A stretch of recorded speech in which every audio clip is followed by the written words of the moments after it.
Терме оқушылар, бүгінгі сабағымыздың тақырыбы Алидің үйі. Ребята, тема сегодняшнего урока – дом Али. Мақсаты айналаны ауызша немесе жазбаша таныстыруды үйрену. Сегодня научимся с вами представлять окружающую среду устно и письменно. Бүгінгі өтетін жаңа сөздер алдында – спереди, артында – сзади, жанында – рядом, около, қарсы – напротив, жер үй, частный дом. Енді қайталайық. Алдында, артында, жанында, қарсы, жер үй. Жарайсыңдар, балалар. Ребята, чтобы узнать, как эти слова используются в предложениях, обратите внимание на эти картинки. Менің артымда мектеп тұр. Сзади меня стоит школа. Сол жағымда менің үйім тұр. Слева стоит мой дом. Оң жағымда ойын алаңы бар. Справа стоит игровая площадка. Алдымда балабақша тұр. Спереди стоит детский сад. Мен мектептің жанында тұрмын. Я стою около школы. Оның қарсысында досы келе жатыр. Напротив идет его друг. Түсінікті ме, балалар? Енді екінші тапсырма. Суретке мұқият қара. Ребята, внимательно посмотрите на картинку. Сейчас будем по нему читать текст. Төртінші тапсырма мәтінді тыңдап, суретпен салыстыр. Мен жер үйде тұрамын. Менің үйім жаңа. Үйдің артында бақ бар. Онда өрік пен шие өседі. Оларды менің атам отырғызды. Үйдің алдында тек гүлдер өседі.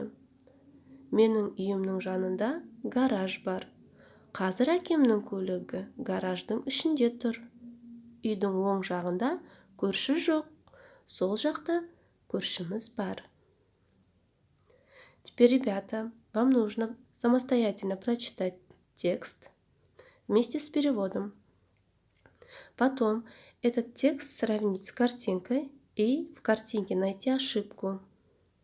То есть то, что неправильно нарисовано. После того, как найдете правильный ответ, напишите мне.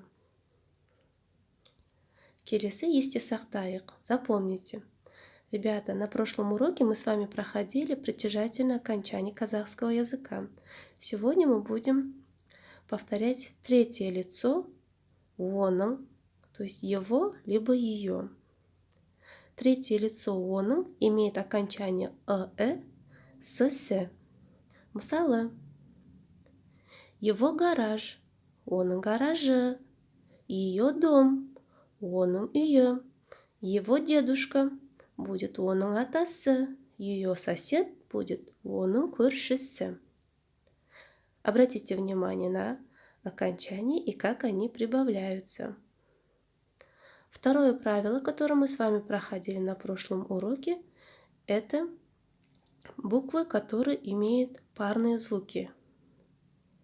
То есть, если слова заканчиваются на глухие согласные п, к, к, то при добавлении притяжательных окончаний они меняются на букву б, г и г. Мысалы, доп будет доб, өрік, өрігі, бақ будет бағы.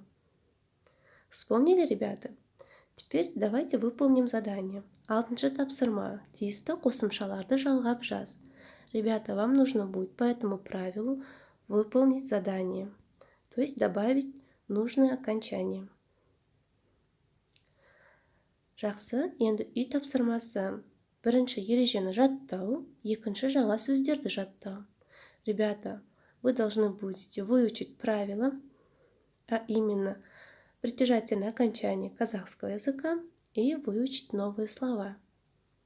Енді сабағымыз аяқталды. Сау болыңыз.